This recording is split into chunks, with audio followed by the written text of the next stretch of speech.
Hola, hola, muy buenas noches. ¿Cómo le va a todos ustedes? Realmente un placer compartir este espacio de Unidad Federal. Todas las semanas los temas van teniendo un efecto evolutivo, cambiante, dinámico. Realmente desde la pandemia hasta ahora creo que el ritmo vertiginoso no para en ningún país. En Latinoamérica, en la República Argentina, en Europa. Y cuando digo ritmo vertiginoso, ¿sabes a qué me refiero? Me refiero a escenarios electorales donde hubo oficialismos que perdieron y oficialismos que no perdieron o que eventualmente perdieron, pero dejando mucha sorpresa. Y cuando digo con mucha sorpresa, puede ser uno de ellos el caso de Brasil. ¿Por qué? Porque pareciera que las encuestadoras que directamente daban a Luis Ignacio Lula da Silva como un representante de los trabajadores, fue dirigente gremial, fue presidente de Brasil, estuvo preso, recibió persecución judicial, ahora los medios de comunicación lo acompañaban a Luis Ignacio Lula da Silva. Pero sin embargo, este acompañamiento parece que hubo un triunfalismo previo porque manifestaban que podía quedar electo en primera vuelta. Entonces, ¿qué fue lo que pasó? Desde los medios de comunicación en la República Argentina ya te lo hacían parecer como una derrota de Luis Ignacio Lula da Silva.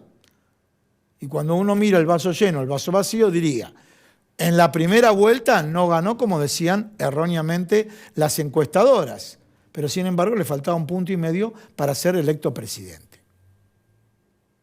Con este silencio, tengo que mencionar, Jair Bolsonaro tuvo 50 millones de votos.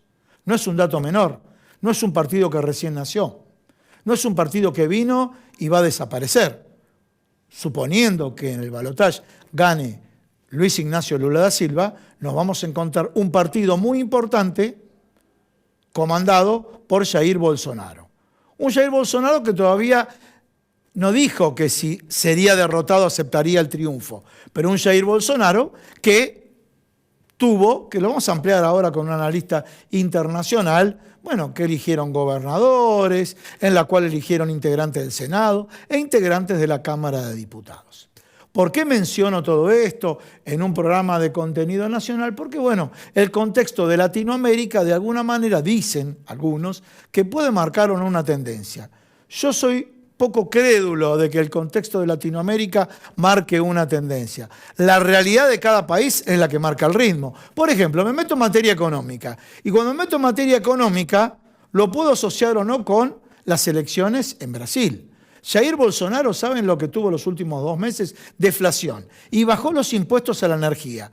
¿Acaso ustedes no piensan que el votante argentino vota por el bolsillo? Y repregunto, ¿acaso el votante brasilero, el que no pertenece históricamente un partido a otro, el que fue oscilando en su voto, en nuestro país es el 33%, 1/3.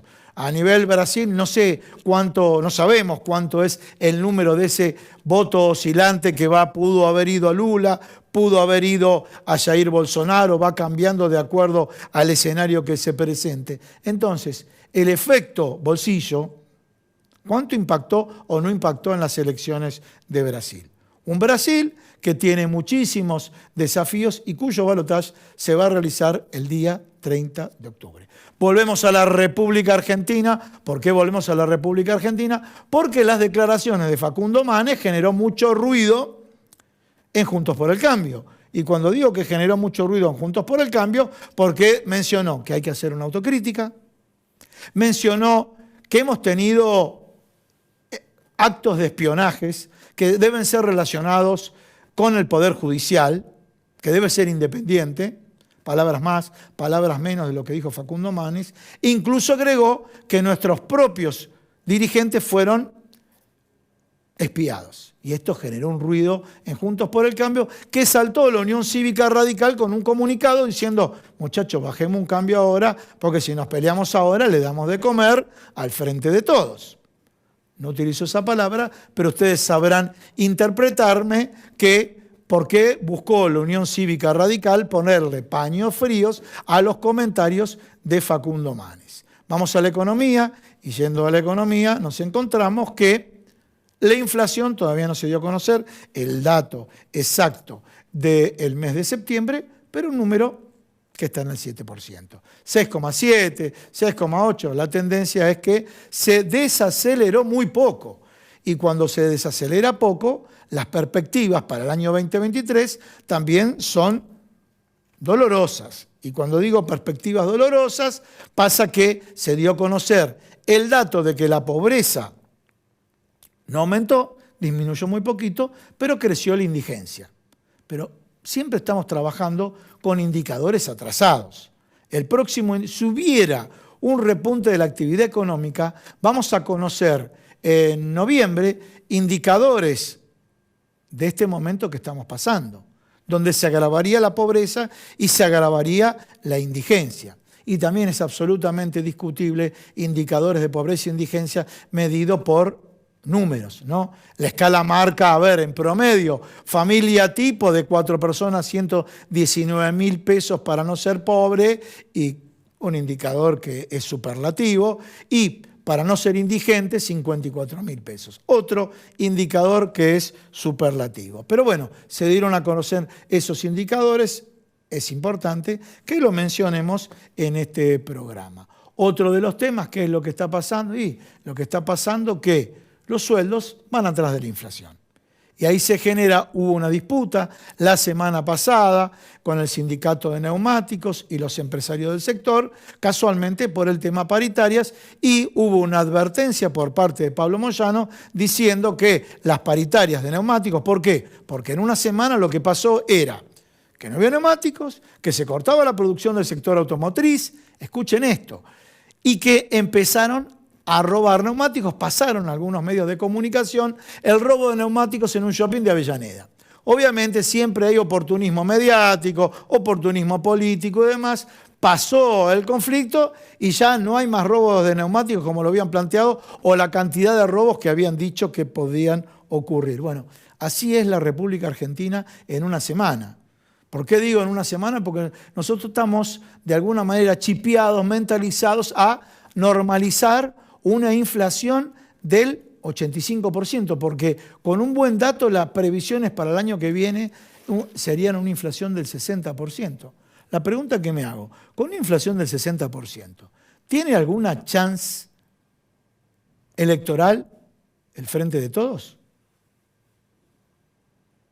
Dejamos este espacio porque quien asumió la cartera de Economía se llama Sergio Massa. Sergio Massa que planteó una política, si lo quieren llamar así, siempre sintetizar no es bueno, pero más cerca de la ortodoxia que de la heterodoxia. Pero cuando digo más cerca de la ortodoxia que de la heterodoxia, hay que ver si gana Luis Ignacio Lula da Silva y va a aplicar políticas similares, no me cabe la menor duda, porque su alianza integran varias coaliciones. Volviendo a la República Argentina, plantea esta política y recordemos que hace 60 días, más allá de que el dólar blue y los dólares paralelos estaban en 350, le ponían la cuenta regresiva al presidente de la Nación. Y, guste o no, Sergio Massa logró contener esa corrida. Ahora vienen los verdaderos desafíos de Sergio Massa, que están vinculados con indigencia, con pobreza, con la menor, miren lo que digo, la no caída del salario real o la menor caída del salario real. Un tema que marca un gran desafío. Por otro lado, Sergio Massa está presentando el presupuesto del 2023 y en el presupuesto del 2023, ya mencioné, plantea una inflación del 60% y también adelantó que el Fondo Monetario Internacional se comprometió a enviar 10.000 millones de dólares. Que esto podría de alguna manera bajar un cambio en cuanto a los mercados con esa cultura especulativa. La pregunta que nos hacemos, si el tipo de cambio oficial es realmente el tipo de cambio de equilibrio. Y ahí depende la teoría de cada economista, unos te van a decir que sí, otros te van a decir que no es el tipo de cambio de equilibrio. Lo que sí sabemos, tanto desde el punto de vista de la heterodoxia o de la ortodoxia, es que si hay una brecha que es del 100%, del 90%, del 85%, el tipo de cambio oficial no está adecuado a la realidad económica. Todos estos son los desafíos que tienen una connotación política, porque se escuchó a Máximo Kirchner hacer comentarios críticos respecto de la política económica desempeñada por el actual ministro de Economía. Bueno, todo esto va a dar mucha tela para cortar la próxima semana. Yo les voy a presentar los invitados del día de hoy porque tenemos este tema y muchos temas más. Y cuando digo muchos temas más, no me quiero olvidar, ¿sí? Dentro del ámbito gremial, la Federación Argentina de Trabajadores de Farmacia, que tiene integrantes de todo el país, tuvo esta última semana elecciones en la provincia de Río Negro y resultó ganadora como secretaria general en Río Negro Susana Ortubia. En instantes vamos a hacer una nota con ella. Dos datos. Una mujer joven, o sea, el sexo femenino, dentro del sindicalismo argentino, la juventud y el acto democrático. Serían tres datos importantísimos. Y ahora sí, les voy presentando los invitados del día de hoy. Vamos a tener un analista internacional, que es Damián Sichero.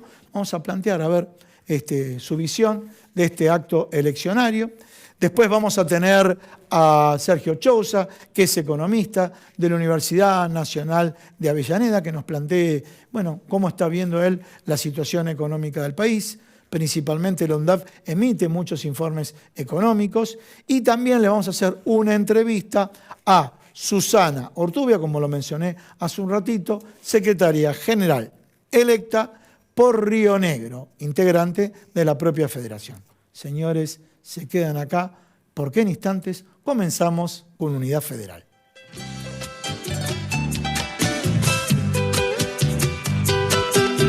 Bueno, señores, ustedes escucharon la editorial del programa. Bueno, ahora vienen los invitados, que seguro que lo mejor que puede ocurrir es que disientan, porque ese es el criterio más importante en la filosofía de este programa. Damián Sichero, analista internacional. Hola, buenas noches. ¿Cómo te va? ¿Qué pasó? Bueno, yo ya hice la apertura, mencioné Jair Bolsonaro, Luis Ignacio Lula da Silva, la teoría de vaso lleno, vaso vacío. A Lula le faltó 1,5 puntos para ser electo presidente, nada más que los medios de comunicación y algunas encuestadoras decían tal vez pasa la primera vuelta. Y el otro dato es, eligió diputados, eligió senadores, Jair Bolsonaro, y tuvo 50 millones de votos. Ok, yo creo que hubo dos grandes ganadores y un gran perdedor.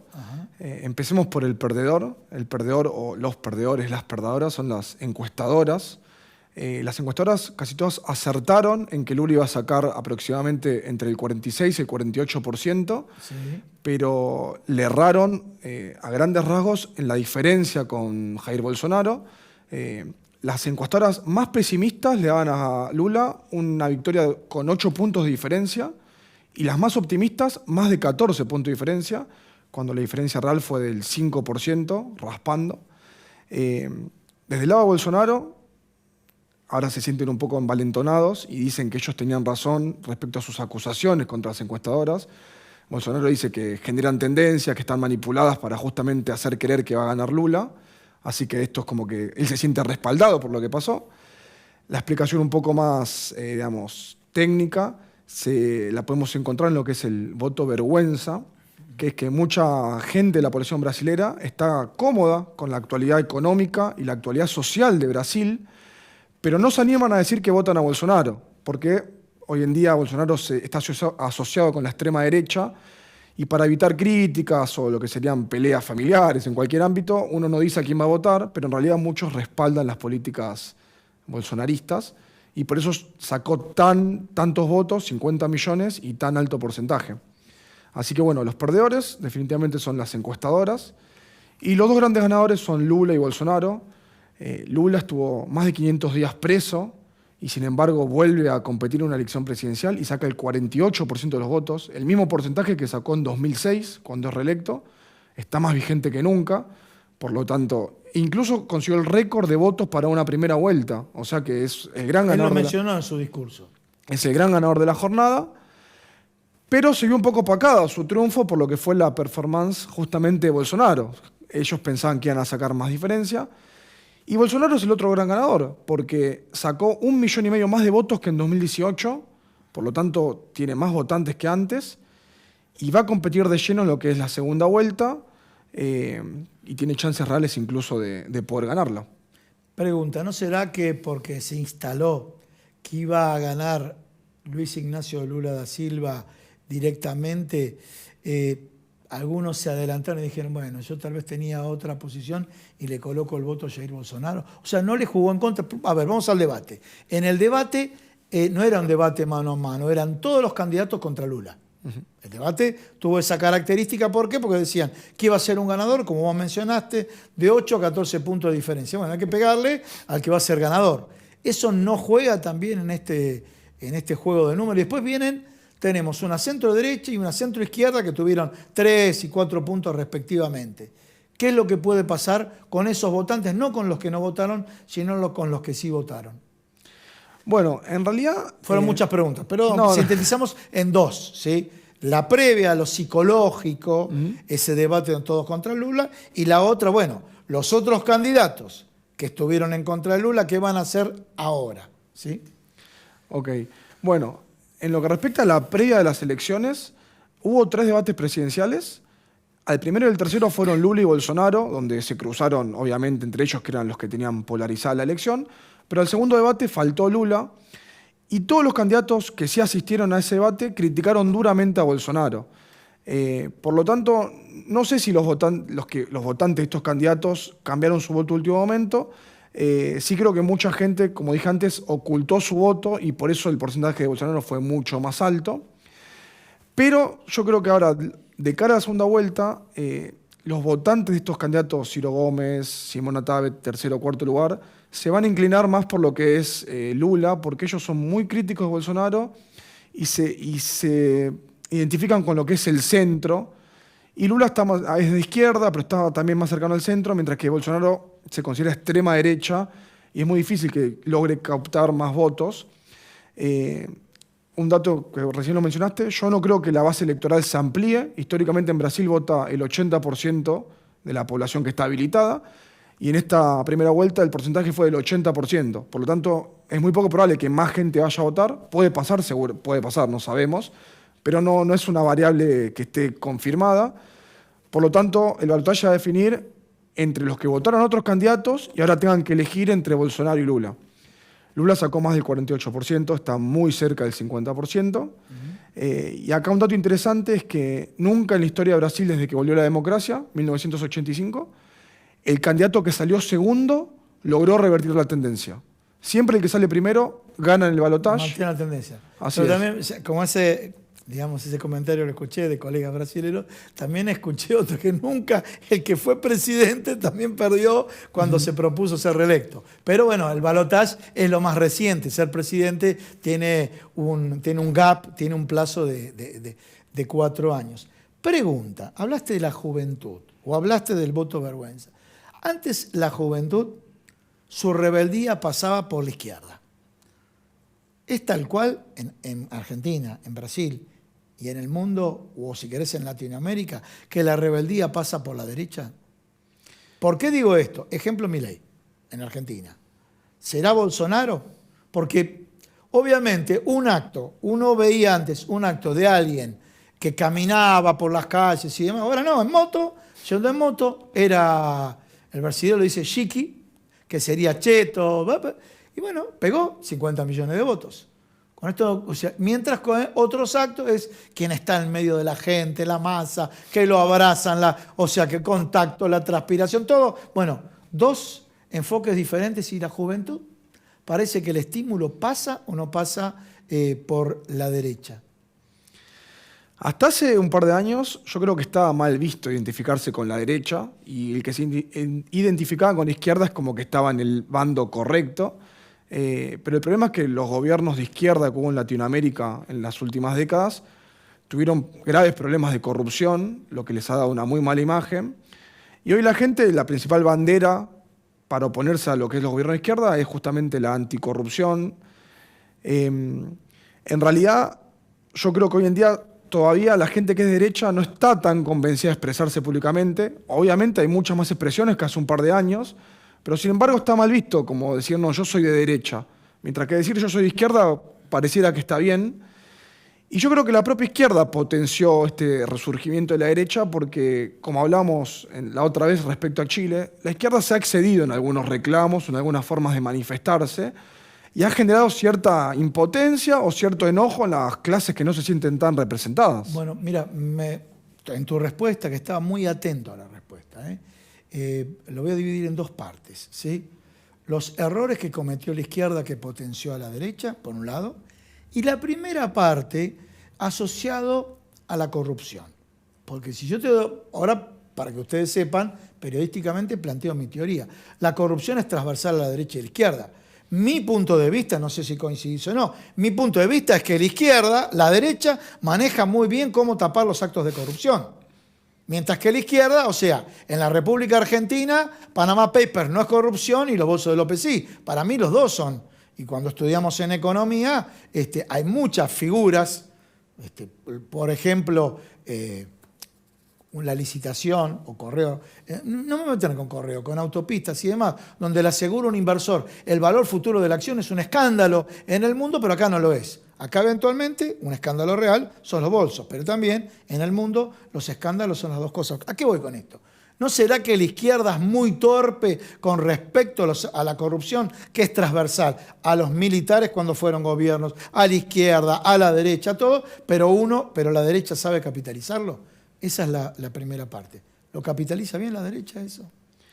A ver, definitivamente tienen mejor manejo de la información dependiendo de cada área política. Yo creo que corrupción hay en todos los gobiernos, estoy de acuerdo, pero el problema es que la corrupción, por lo menos hasta el momento, en los gobiernos de izquierda, se ha visto directamente... Da más bronca que sea de izquierda. Se ha visto directamente en los líderes, que ese es un problema también, porque vayamos al caso de Brasil, ¿no? Lula da Silva fue acusado de corrupción, estuvo 580 días presos y salió en libertad no porque se lo declaró inocente, sino porque se declaró incompetente al juez que lo juzgó. Por lo tanto, en realidad eso es como que sigue abierto, dependerá de la postura de cada uno. Mientras que Bolsonaro, hubo casos de corrupción en su gobierno, pero no se encuentra un caso de corrupción que lo afecte directamente a él. Entonces yo creo que acá lo que impacta es que los líderes de izquierda están directamente involucrados en la corrupción, después cada justicia tendrá que comprobarlo, mientras que hay otros líderes que pareciera como que están un poco más alejados, más allá de lo que hacen sus subordinados, que eso es inevitable y es muy difícil poder controlarlo. Bien, dejo tu respuesta. Yo agregaría, los de derecha son más prolijos. Okay. Son más prolijos, agregaría. Vamos al tema, la izquierda no potenció esa bronca para que la gente vaya hacia la derecha. Un comentario tuyo. ¿En qué caso lo visualizaste?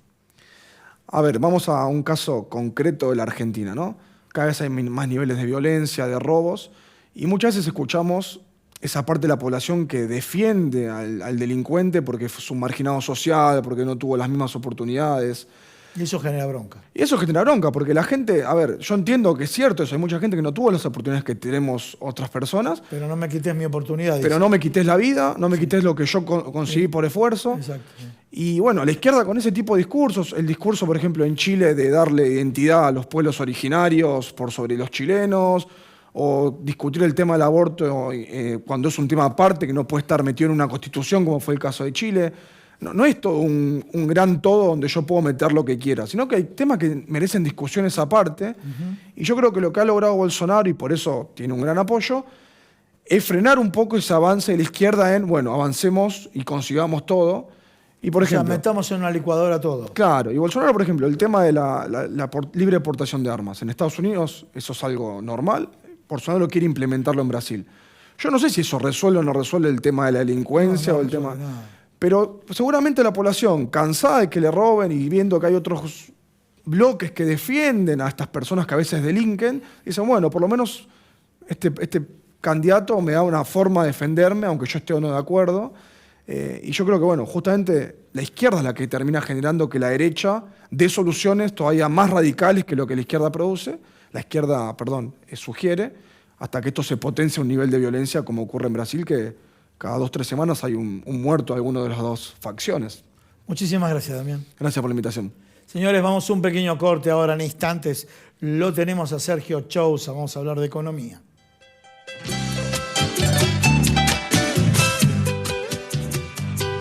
Bueno, ahora sí, vamos a hablar de economía. Estamos con Sergio Chousa, economista de la Universidad Nacional de Avellaneda, y también un referente que acompaña al Gobierno Nacional, que está en todos los medios de comunicación. La cara visible convocada es Sergio Chousa. Buenas noches. Gracias por estar acá en el programa. A ver, planteamos muchas cosas. A ver, por un lado, se debate el presupuesto 2023. Están concatenados la pregunta que te voy a hacer. Por otro lado, el tema de la inflación de este año, que es muy alta. La proyectada para el año que viene, cuando dicen el 60%, de alguna manera preocupa. ¿Preocupa a quién? Me imagino, al indigente, al asalariado, con los indicadores de pobreza. Bueno, ¿cómo ves los desafíos de este gobierno ahora en aras a un escenario electoral que es indefectible para el año que viene? Sí, falta tampoco. Y en el corto plazo me parece que lo mejor que te puede pasar es evitar un escenario de desborde, que no se te espiralicen esto que decimos las variables nominales, ¿no? La dinámica de precios no entre en una espiral ascendente en el cual no pueda salir. Eso ya de por sí sería un logro. Es dramático decirlo, pero realmente el gobierno estuvo muy cerca de un abismo en el mes de junio, julio, ¿no? Cuando se habían precipitado mucho las variables financieras y estábamos en el ojo del huracán de una corrida con salida de depósitos, una situación muy complicada. Déjame que te interrumpa. En ese momento, algunos medios de comunicación establecían el final del mandato del presidente de la Nación. Sí, Vos no lo sí. decís, pero algunos medios lo instalaron. Hay que recordarlo porque pasaron 60 días nada más. Sí, fueron días de zozobra. Realmente la opinión pública se debatía de eso. Es una situación en la cual, obvio, si vos tenés todos los días instalada la dinámica de un dólar que no encuentra techo, y eso es muy determinante de la toma de decisiones, no solamente en materia de precios, sino también de inversión, de empleo, del sector privado. Bueno, no es respirable una economía de esas características, y por eso nosotros pedíamos un anclaje político institucional para salir de ese atolladero, y se logró, ¿no? Mal que mal, con el recambio de diferentes áreas de gobierno, principalmente con la conducción unificada de la jefatura económica, con la figura de un cuadro político, independientemente de que te pueda gustar más o menos Sergio Massa, es una figura que logra cohesionar. Y eso tabicó, ¿no? Puso un torniquete sobre ese escenario disruptivo. Lo que pasa es que está claro que no soluciona todos los problemas, eso no te mueve automáticamente a una economía más amena, más agradable para las familias, te saca de un escenario de crisis irremediable. Hacia adelante... Te saca de la hiper. Sí, de un riesgo, sí, que en ese momento... Te saca de la hiper, te saca de la corrida estrepitosa. Sí, es que cuando entras en una espiral ascendente, bueno, sabes la velocidad a la cual se puede desenvolver ese proceso. Ahora venimos con un ascendente inflacionario, donde empezamos el año en la zona del 3% promedio y ahora ya estamos en la zona del 6-7%. Bueno, pero si vos no lograbas tabicar la situación financiera, la corrida sobre los bonos, sobre las acciones y sobre los dólares alternativos, ¿qué te garantizaba? Que automáticamente nos empezaban a cortar el plazo de los contratos con salida de depósitos en pesos y también en dólares, y ahí la aceleración de precios dramática para ir a inflaciones como las que recordamos de la década del 80, de inicios de los 90, de a tanto por ciento diario en vez de mensual, ya estás a la vuelta de la esquina. Bueno, ese escenario parece haberse despejado en el corto plazo. Me quedan dos temas, no voy a decir dos preguntas, pueden ser varias, pero dos temas. Uno está relacionado con el tipo de cambio y la brecha. ¿Por qué digo tipo de cambio y la brecha? Te dejo las dos ahora y después vamos una por una. Tipo de cambio y la brecha, porque si hay una brecha del nivel que está la brecha y el oficial muy bien no está. Te pregunto, tal vez me decís sí, está muy bien y bueno. Y esa es la primera. Con respecto, después si querés ampliamos la segunda. Sí, Argentina no es la primera vez en la historia que convive con una situación de regulación muy estricta en el mercado de cambios, el mercado de dólares. Pasa que ahora tiene el condimento extra de que casi no tenés reservas. Entonces este cepo actual no es comparable al de 2012-2015, porque bueno, ahí es verdad, tenías también un desdoblamiento de facto del mercado de cambios, pero tenías reservas como para, por ejemplo, abastecer a las importaciones de bienes y de servicios, y de esa forma la fijación de precios por parte de los productores y de los comerciantes seguía más al dólar oficial, que era el que tenían acceso. Bueno, esa situación hoy es más difusa porque el abastecimiento de dólares a precio oficial sobre los sectores productivos está más atado con alambres. A ver, la brecha... Me gustó ese concepto, ¿no? está atado con alambres. Sí, algo de acceso hay todavía, pero con restricciones. Ahora vence una normativa de financiamiento por 180 días y muchas empresas se endeudaron comercialmente con el exterior para no desembolsar cash a mitad de año y ahora llegan los pagos, llega el momento de hacer el pago. Entonces está todo muy justo. Yo diría, bueno, la brecha similar a lo que hablábamos en materia inflacionaria, ¿no? Tenés que evitar que no se te dispare mucho más. Recordemos que había llegado a tocar casi 200% en el año 2020, ahora estás en la zona del 100%. Es obviamente una situación muy mala, pero bueno, la salida de esto no es con gradualismo, no se te va a cerrar naturalmente porque la confianza que inspira un ministro. Es con un cambio de régimen integral y ahí, Gustavo, es difícil pensar que lo pueda hacer este gobierno con el poquito tiempo que le queda. Tiene poco hilo. Más porque tiene el año que viene escenario electoral. Sí, bueno, el elemento de elecciones cada 2 años en un país con una institucionalidad económica con tantos vaivenes a tono con el ciclo político, es una cuestión que hay que analizar, ¿no? Mira, te voy a contar algo, porque mencioné escenario electoral y un economista que no es de tu tendencia, sino y me refiero a Daniel Artana, sin embargo dijo, en el mundo, todos los gobiernos en escenario electoral abren digamos, el tema del déficit, o sea, incrementan el déficit. Tal vez la teoría entre los heterodoxos y los ortodoxos dice, bueno, Daniel Artana defendía, bueno, pero habían acumulado reservas, habían tenido superávit que le permitió tener déficit en ese año electoral. Ahora, nosotros que venimos con déficit, ¿qué nos depara incrementar el déficit en un escenario electoral? Sí, es verdad, fijémonos en la experiencia de Brasil, ¿no? Que la tenemos ahora muy, muy a flor de piel.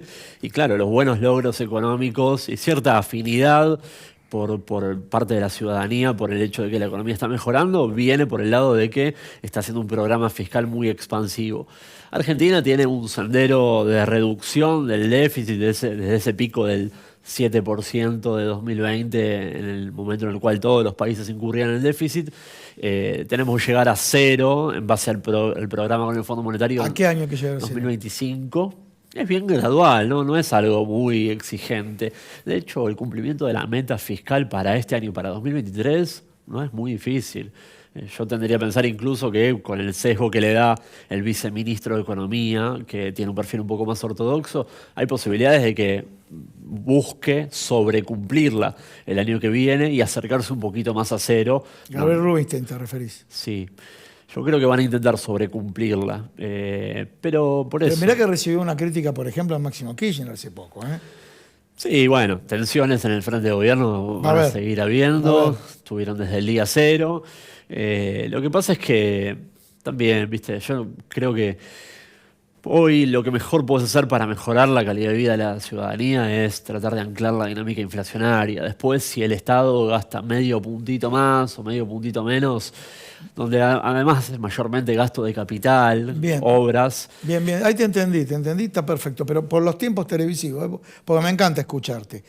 La segunda pregunta está vinculado con, la filosofía de una Secretaría de Comercio.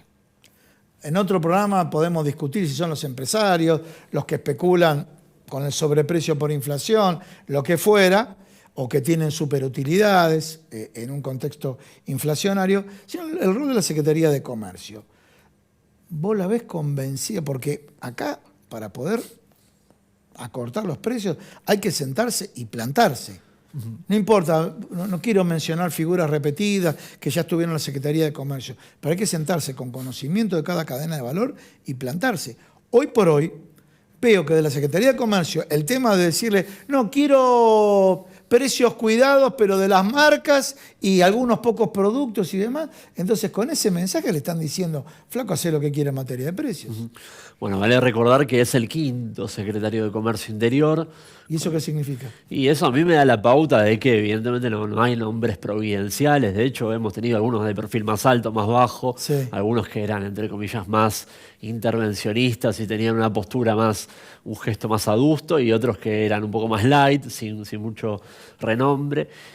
Y la verdad que ninguno pudo dar en el blanco ¿Pero por qué? Porque hoy no te ayuda la macroeconomía. Un secretario de Comercio en general, en los países donde la macro funciona, lo que busca hacer es promover prácticas de competencia para que sean lo más claras, lo más transparentes posibles.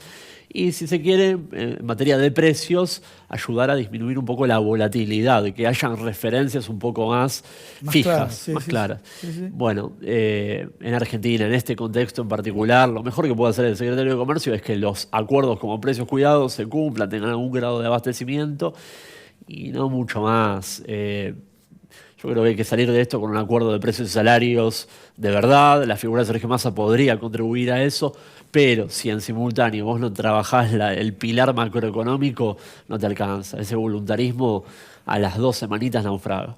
Y tengo una pregunta. Dijiste, hay una frase muy remanida, acuerdo de precios y salarios. Si yo miro el 80% de las paritarias están corriendo atrás de la inflación. Sí. El 80 o más. Pero pongo el 80 porque algunos van a decir, no, nosotros pedimos, le vamos a ganar la inflación, pero la mayoría están corriendo atrás de la inflación. Con mecanismos, con distintos mecanismos. Importes, porcentaje, lo que quedó del año pasado, lo que queda, suma fija, no suma fija, que va al básico, que no va al básico, distintas características. A veces cuando uno escucha acuerdo de precios y salarios, del lado empresario, yo ajusto los precios, bajamos los salarios, una vez que tenga bien el colchón armado, ahí equilibramos el tema de precios. ¿No hay una simetría con esta palabra acuerdo de precios y salarios? Sí, lo que pasa es que hoy el régimen inflacionario te impide que los mecanismos de indexación por paritarias logren ganarle a la inflación. ¿Por qué? Porque tenés una aceleración constante inflacionaria, entonces siempre va a correr por detrás. Este mecanismo de paritarias con indexación hoy no te sirve. Yo creo que tenés que salir de eso, tenés que ir a un shock de suma fija inicial y después sí congelamiento. Hoy el precio relativo del salario está muy atrasado. Nadie puede decir que el salario es inflacionario, pero el mecanismo de recomposición a partir de paritarias sí realimenta el proceso inflacionario. Pero de nuevo, para salir de eso con un marco de acuerdo, además de un shock inicial, tenés que trabajar la pata macroeconómica y para eso, de nuevo, volvemos al inicio. Yo creo que hoy ya no te queda tiempo.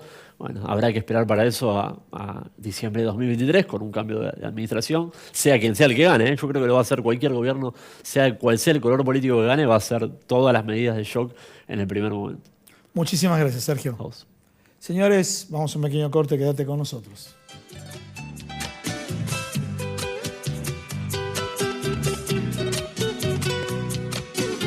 Bueno, señores, como lo comenté en la apertura del programa, la actividad dentro de la Federación Argentina de Trabajadores de Farmacia es absolutamente democrática.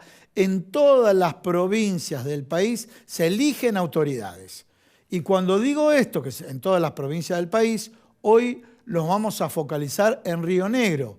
Y digo Río Negro porque el viernes pasado resultó triunfadora en las elecciones del sindicato que se llama así, Asociación Rionegrina de Trabajadores de Farmacia, que está incorporada a la Federación Argentina de Trabajadores de Farmacia. Y otro tema también que hay que destacar, secretaria general una mujer y secretaria adjunta una mujer, un tema también que es un desafío importantísimo del rol de la mujer dentro del sindicalismo o dentro de la representatividad de los trabajadores. Y ahora sí, el director me está informando, estamos en comunicación directa con la provincia de Río Negro, con Susana Ortubia. ¿Cómo te va, Susana? Muy buenas noches, Gustavo Idollega te habla. Hola Gustavo, buenas noches. ¿Todo bien vos? Bueno, felicitaciones primero, ya lo comenté hace un ratito, secretaria general recientemente electa y tenés como secretaria adjunta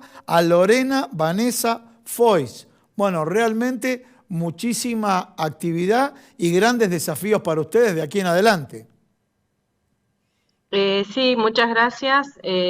Estamos recientemente asumiendo nuestros cargos a partir del 1 de octubre.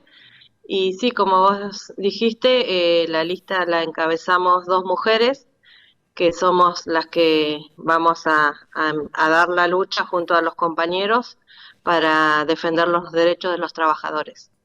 Bien, bueno, qué importante. Bueno, contanos un poco. El acto eleccionario fue en toda la provincia de Río Negro el viernes pasado. Sí, tuvimos 3 días de elecciones, habían urnas móviles, por lo que nos movimos por toda la provincia, nos dividimos en 2 grupos y recorrimos todas las farmacias de la provincia, del lado de la cordillera y del lado de la costa de nuestra provincia. Bueno, justo la provincia de Río Negro, una provincia que por su superficie tiene una importancia geográfica importantísima. Bueno, y esto me imagino que lleva mayor trabajo en recorrer de un lado al otro de la misma provincia, ¿no? Sí, sí, la verdad que son muchos kilómetros, muchas horas de viaje y bueno, pero fue un sacrificio que valió la pena. Pudimos llegar a casi todos los trabajadores. No llegamos en su totalidad, ya que no nos coincidían los horarios, pero tuvimos una buena predisposición del trabajador para emitir su voto. Bien, clarísimo lo que me has dicho. Bueno, qué desafíos importantes. Primero, por tu rol de mujer. Segundo, otro rol, la juventud dentro del sindicalismo. O sea que es un doble desafío. ¿Cómo lo ves vos personalmente? Y obviamente tenés que liderar una lista, no la voy a enunciar porque realmente es larga, pero es mucha gente que participa de la propia Asociación Rionegrina de Trabajadores de Farmacia, donde hay mucho para desarrollar y trabajar. Sí, la verdad que es un desafío muy importante. De mi parte, desde el lado de la mujer tengo mucho para luchar y bueno, desde el lado de los trabajadores también tenemos que seguir una lucha que se comenzó de gestiones anteriores y bueno, ahora con la ayuda y el apoyo de la FATFA estamos en eso, trabajando para los trabajadores. Y bueno, somos una lista de 16 integrantes, en su mayoría son jóvenes, jóvenes que se inician y que tienen muchas ganas de participar y de trabajar, de salir a la calle a defender los derechos de cada trabajador de farmacia. Con decirte que yo soy una de las más grandes, las más de más edad. Bueno, hay chicos de 24, 25 años y la verdad que es un desafío muy grande para nosotros. Yo con mi poca experiencia tener que ayudar a estos chicos, la verdad que me llena de orgullo. La verdad que estoy muy agradecida del apoyo que hemos tenido y de la contención de la parte de la Federación y de Sergio Haddad en particular. Bien, me imagino, porque vi algunas fotos donde, bueno, fueron autoridades nacionales cuando concluyó el acto eleccionario. Sí, así es. Tuvimos la visita como te decía, de Sergio Haddad, el secretario general de la FATFA, de Graciela Udine y de Marta Sugasti de la filial de San Rafael Mendoza. Más allá de eso, tuvimos muchos llamados telefónicos y mensajes de apoyo y de saludos de la mayor parte de las filiales de la Argentina. Así que bueno, muy agradecidos de parte de mis compañeros y míos para todas las filiales de la FATFA. Si te parece, a modo de cierre, voy a tratar de hacerlo rápido porque en televisión, bueno, secretaria general Susana Ortubia, adjunta Lorena Foix y después los demás cargos, menciono los nombres nada más. Matías Sangüesa, Rodrigo Gastón Moreno, Facundo Velo, Pamela Isla, Hugo Zanotti, Carlos Sánchez, Cristian Ulloa, Fabiana Gómez, Susana Martínez, Coppola López, Horacio Ortega, Sergio Concolino, Sabrina Ortega, Damián Gosende. Yo no sé, después están los suplentes. Es correcto, ¿no? Sí, esa es toda la lista. Bueno, tenemos la lista distribuida, un minutito más para aclarar. sí. Es un integrante de cada localidad, así que está bien repartida y la idea es que trabajemos en conjunto y esto sea de toda la provincia, no solamente de la región de acá del Valle. Bueno, Susana, nuevamente mis felicitaciones.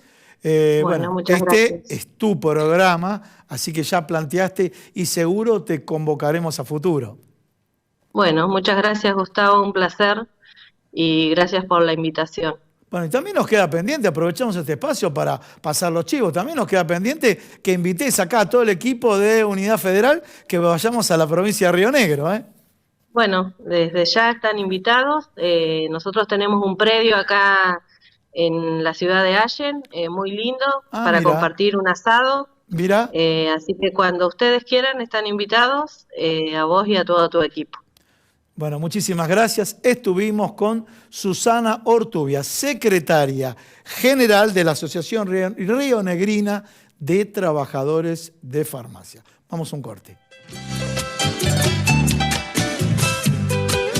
Bueno, señores, estamos en el último bloque de Unidad Federal y ahora estamos en comunicación telefónica con Marcelo Lombardo. Tiene un doble rol. ¿Y por qué digo doble rol? Es el secretario general de SOIVA de la ciudad de Rafaela, es el sindicato de la industria del vestido y afines, y por otro lado es jefe de gabinete dentro de la municipalidad de Rafaela. Bueno, Marcelo, Gustavo Idoyaga, muy buenas noches, ¿cómo andás? ¿Cómo te va, Gustavo? Muy buenas noches, un gusto. Bueno, ante todo, felicitaciones por las elecciones, principalmente para aquellos que no dicen o que dicen todo lo contrario, a que dentro de la actividad gremial hay elecciones permanentes y fuiste, bueno, elegido secretario general de SOIVA. Efectivamente, y te agradezco la mención, Gustavo, porque como bien decís, ¿no? Hay una tendencia a mostrar a las organizaciones gremiales como poco proclives a la participación, cuando en realidad justamente uno de los elementos que cada una de las organizaciones gremiales más trata de profundizar y de alguna manera promocionar con todos sus afiliados justamente la participación, y el mayor ámbito de participación sea justamente al momento de poder llevar adelante las elecciones generales para elección de la conducción del gremio. Nosotros afortunadamente este año hemos podido nuevamente llevar adelante un proceso ordenado, respetuoso, que arrojó resultados positivos para la lista que me toca conducir, que es la lista Azul Nuevo Rumbo, que responde al oficialismo nacional, y que nos impone nuevamente la responsabilidad, por supuesto que también el orgullo de conducir los destinos de los trabajadores del vestido a partir de la representación a través de su organización gremial, ¿no? Bien, Marcelo, sos jefe de gabinete de la Municipalidad de Rafaela, una ciudad muy pujante, Sí. una ciudad que tiene un valor agregado muy importante, vinculado con tu doble actividad, por ejemplo, las fábricas de colchones están en Rafaela, ¿no? Que proveen para todo el país. Desconozco si también desde la industria del vestido exportan. Bueno, no, desde la industria del vestido tenemos afortunadamente talleres que van creciendo y van teniendo presencia en la ciudad. No tienen quizás el desarrollo logístico y comercial de las colchoneras, que como bien marcás, afortunadamente tienen una presencia y un impacto importante dentro de lo que es el mundo laboral de nuestra ciudad. Como bien decís, Rafaela es una ciudad con una diversificación laboral muy importante, con una presencia importantísima de diferentes industrias. A ver, ¿cómo cuáles? Como jefe de gabinete, que me interesa saber la actividad económica. ¿Metalmecánica desarrollada en Rafaela? Hay una metalmecánica muy importante. Bien. Son Industria, muy conocidas metalmecánica, en Rafaela. láctea, industria Sí. láctea. ¿Qué más tenemos? Industria láctea, industria frigorífica. Frigorífica. Cárnica, industrias plásticas. El plástico. Industria de la alimentación. Industria del vestido, por supuesto que también. Tu representatividad. Qué importante en cuanto a la contribución del valor agregado y esa diversidad de actividades, ¿no?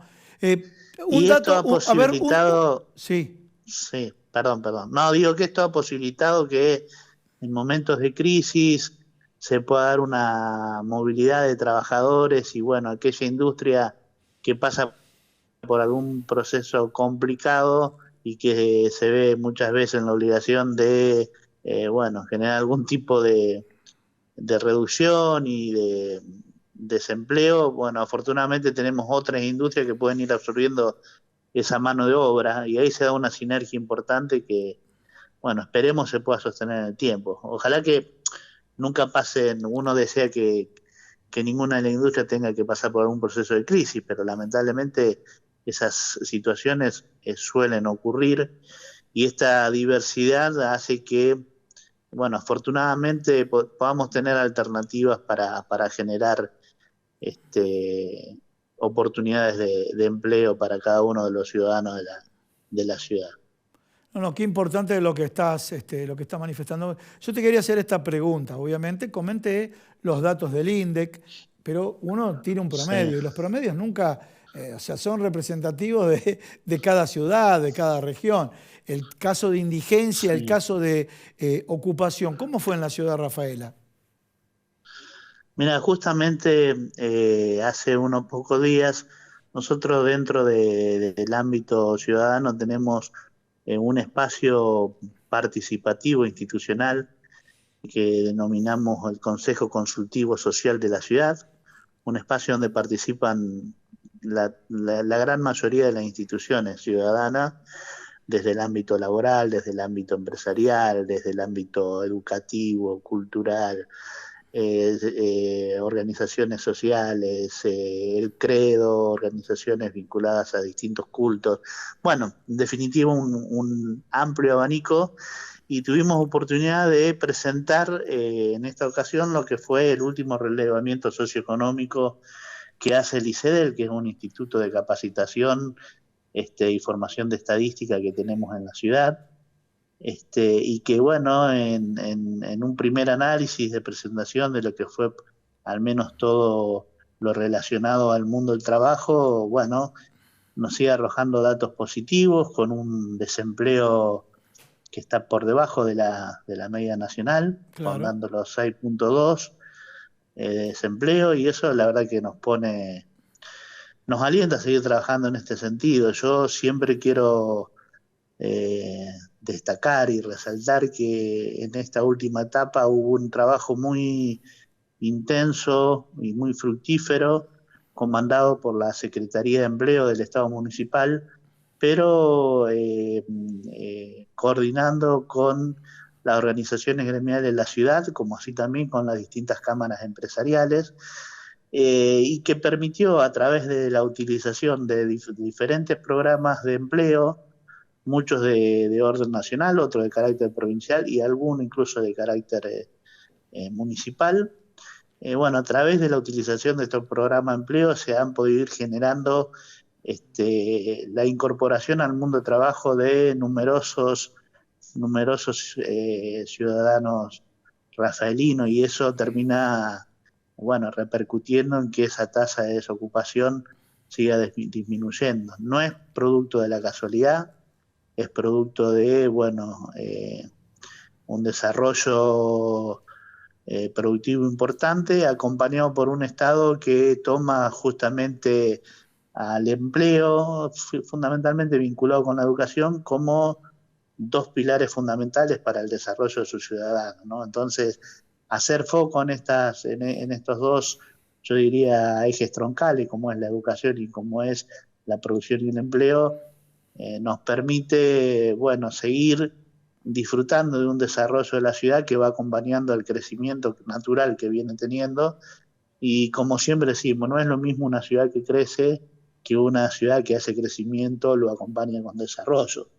Así que en ese sentido nosotros tenemos la satisfacción de poder decir que más allá de las dificultades que suelen aparecer, producto de los vaivenes que el mundo de la economía tiene y que no son solo propiedad de nuestro país, cuando hay un Estado presente, en este caso nosotros como Estado municipal, pero acompañado fuertemente tanto por el Estado provincial como por el Estado nacional, bueno, cuando ese Estado está presente, poder conseguir respuesta en beneficio del contribuyente, del ciudadano, de la comunidad en general, es posible y creo que es el insumo más positivo que uno destaca en el ejercicio de la actividad política, ¿no? Marcelo, muchísimas gracias por comunicarte con nosotros. Bueno, muchas gracias a vos, Gustavo. Un gusto. Bueno, señores, estuvimos con Marcelo Lombardo, que es jefe de gabinete en la Municipalidad de Rafaela y secretario general de SOIVA. Señores, el tiempo ha concluido, el programa pasó con un ritmo realmente importantísimo por la calidad de invitados y tengo que agradecer la calidad de ropa que nos presenta Sastrería Windsor. Lo tenemos ahí ubicado en la calle Maipú 843 o a través de las redes @Sastrería Windsor. Señores, nos vemos la semana que viene acá en Unidad Federal.